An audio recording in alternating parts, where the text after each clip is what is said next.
Makedonya ekibimize teşekkür ediyor. Hediyelerini almak üzere Makedonya temsilcisi Borce Trauceski, Dernek Yönetim Kurulu üyesi Naci Tahiroğlu'nu, organizatör Efekan'ı ve değerli hocamız Hakan Çetincan'ı sahneye davet ediyorum. Hediyelerini takdim etmek üzere Sayın Belediye Başkan Yardımcım Fehmi Günay'ı sahneye davet ediyorum. Arz ederim.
Bırakmıyoruz tabii ki.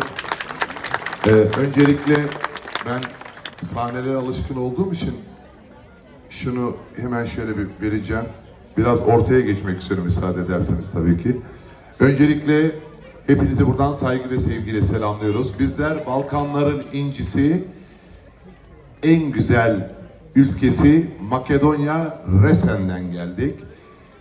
Öncelikle çok değerli belediye başkanımız Mesut Günay Beyefendi'ye, bütün belediye personeline bu güzel ve bir o kadar anlamlı 30 Ağustos Zafer Bayramı kutlamaları etkinleri kapsamında bizleri davet ettiğiniz için, bizleri yine bu güzel etkinlikte buluşturan çok değerli ASFAD Dernek Başkanımız Sayın Hakan Çetincan Beyefendi'ye ve bütün belediye çalışanlarına, emeği geçen herkese canı gönülden bir alkış rica ediyorum sizlerden.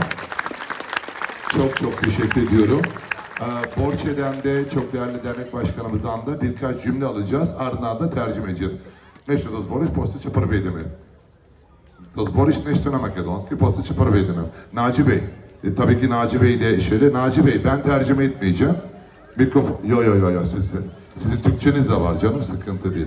Borče poveliš, to sakaš, to može da zboroviš. Dobro večer. Ние веќе неколку пати имаме дојдено во Турција.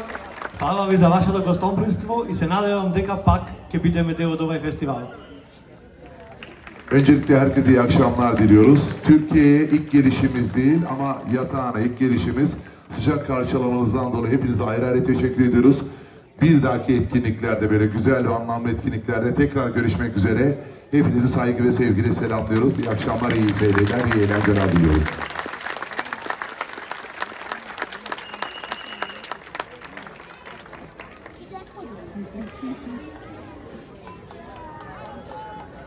Thank you.